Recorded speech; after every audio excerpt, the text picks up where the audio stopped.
Hello everyone. Rajani గారు, మాజీ MLA Rajani గారి స్థానం మళ్ళీ చేంజ్ చేయబోతున్నట్టు తెలుస్తోంది. ఒకసారి అప్పటికే చేంజ్ చేశారు. సో మళ్ళీ ఎక్కడి నుంచి పోటీ చేయబోతున్నారు రానున్న ఎలక్షన్స్లో ఒకసారి తెలుసుకునే ప్రయత్నం చేద్దాం. ప్రస్తుతం మనతోటి జర్నలిస్ట్ జగదేవ్ ఉన్నారు. ఇంటర్వ్యూలోకి వెళ్ళిపోదాం. Hello sir. హలో జోకి. రజనీ గారు మళ్ళీ ఎక్కడి నుంచి పోటీ చేయబోతున్నారు సార్? మాజీ ఎమ్మెల్యే మాజీ మంత్రి అనాలేమో విడుదల రజనీ గారు ఒక ఎన్ఆర్ఐగా ఉండి ఆవిడ ఎందుకో పార్టీలో బాగా చురుగ్గా వైసీపీలో తిరిగారు. అనూహ్యంగా ఎక్కడ కూడా సంపాదించుకున్నారు. పత్తిపాటి పుల్లారావు గారి మీద గెలిచిన నేపథ్యమో లేదంటే మహిళలకు ఇవ్వాల్సిన కోటాలో భాగంగానూ మొత్తానికి ఆవిడకి వైద్య ఆరోగ్యం ఏది ఇచ్చినట్టున్నారు, సరే గుర్తులేదు నాకు. సో మొదటి రెండున్నర కొంతమందికి, తర్వాత రెండున్నర కొంతమందికి ఇచ్చారు కదా. అలా మార్చినప్పుడు చాలామందికి మార్చారు. ఈవిడికి కూడా రెండో టర్మ్లో వచ్చింది. కొద్దిగా బొత్స గారు లాంటి వాళ్ళకే కంటిన్యూస్గా 5 years ఉంచారు. కానీ మరి అంత తొక్లక్ పరిపాలన నడిచింది కదా. ఒకటి మార్చడం, వాళ్ళు మార్చడం, తర్వాత నియోజకవర్గాలు కూడా బాగా పట్టున తీసుకొచ్చి వేరే దగ్గర వేయడం, ఎక్కడో అక్కడ మార్చడం అన్నీ చేశారు. అది వేరే విషయం. తర్వాత ఈ కూటమి సునామీలో కొట్టుకుపోయాయి అనుకోండి, వేరే విషయం. అయితే ఇప్పుడు ఆ విడుదల రజనీ కానీ చిలకలూరుపేటలో కాకుండా గుంటూరు వెస్ట్ నుంచి పోటీ చేయమని అడిగారు. గుంటూరు వెస్ట్ నుండి పోటీ చేస్తే మేబీ ఈవిడ అలా అడిగి తెచ్చుకున్నారా, లేదా ఆవిడ మీద వచ్చిన అలిగేషన్స్తో పార్టీ అధిష్టానం నిర్ణయం తీసుకుందో తెలియదు. కానీ ఎందుకంటే ఈ కాంట్రాక్టర్ దగ్గర, స్టోన్ క్రషర్స్ దగ్గర అమౌంట్ తీసుకున్నారని సొంత పార్టీకి చెందిన వైసీపీ నాయకులే కొంతమంది, ఒక ఇద్దరైతే కేసు కూడా వేశారు. ఒకడు వచ్చి నాకు 4 కోట్లు ఇవ్వాలంటాడు, ఒకడు వచ్చి నాకు 2 కోట్లు ఇవ్వాలంటాడు. ఇది మేడం గారు తీసుకున్నారంటారు.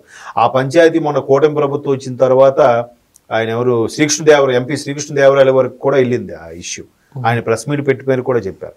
సో విడుదల రజనీ గారు డబ్బులు దండుకుంటున్నారు అనే ఇది కూడా వచ్చింది. మేబీ నేను ఇక్కడ ఒకటే చెప్తానండి, పాత వైసీపీ ప్రభుత్వంలో డబ్బులు దండుకున్న ప్రతి ఒక్కరి మీద కూడా నేను జాలి చూపిస్తా. ఎందుకు జాలి చూపిస్తానంటే, అన్నీ అన్నగారే బిగ్ బాసే తీసేసుకుంటే మరి ఎమ్మెల్యేలు మంత్రులు వీళ్ళు ఎలా బతకాలి?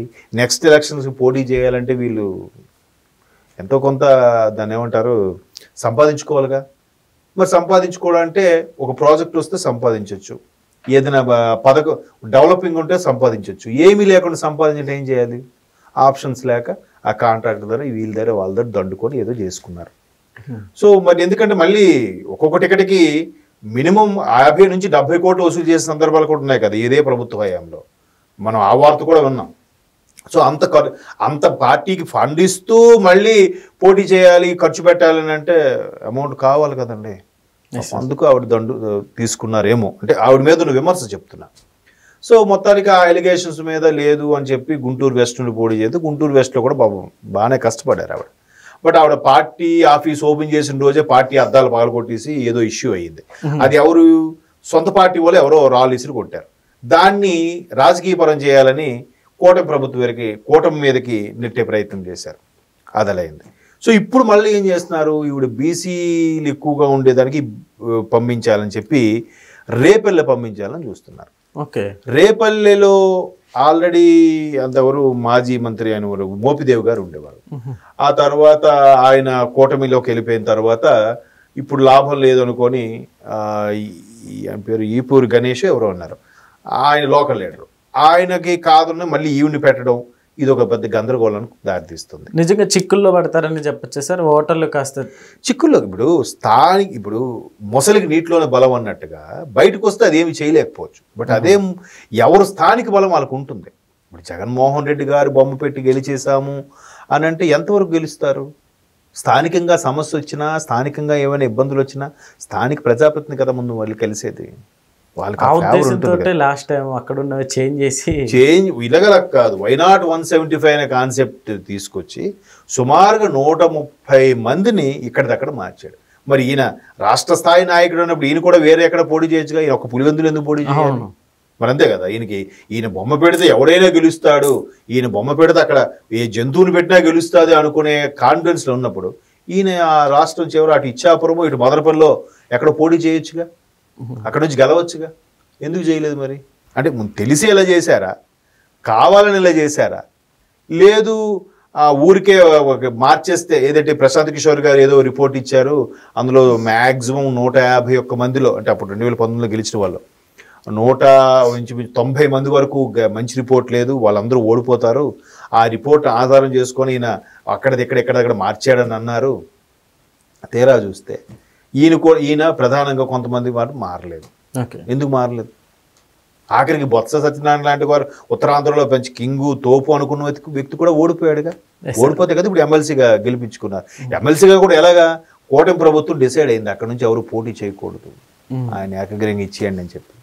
మరి దాన్ని తెరవనుకున్న స్టోరీ ఏంటి మనకు తెలియదు. కానీ మరి అట్లాంటి సీనియర్ నాయకుడు అంత సామాజిక వర్గం పట్టున్న బొత్స గారు లాంటి వాళ్ళు ఓడిపోయినప్పుడు మరి ఈయన కూడా వేరే ప్రాంతానికి వెళ్ళి పోటీ చేయొచ్చుగా. ఈయనెందుకు పోటీ చేయలేకపోయాడు? కుప్పంలో కూడా జెండా పాతామన్న వీళ్ళు ఏమైంది? మంగళగిరిలో ఎలాంటి మెజార్టీతో గెలిచాడు ఆయన లోకేష్ గారు. ఆయన పేరుతో కొంతమంది ఇండిపెండెంట్ కూడా ఎంట్రీ చేశారట, ఆయన ఓడిపోవాలి, కన్ఫ్యూజ్ అయిపోయి లోకేష్ అనే పేరుకి ఓటేసేయాలని. బట్ బంపర్ మెజార్టీతో గెలిచాడు ఆయన మంత్రి లోకేష్ గారు. ఈవెన్ పవన్ కళ్యాణ్ విషయంలో కూడా అదే కుట్ర జరిగింది.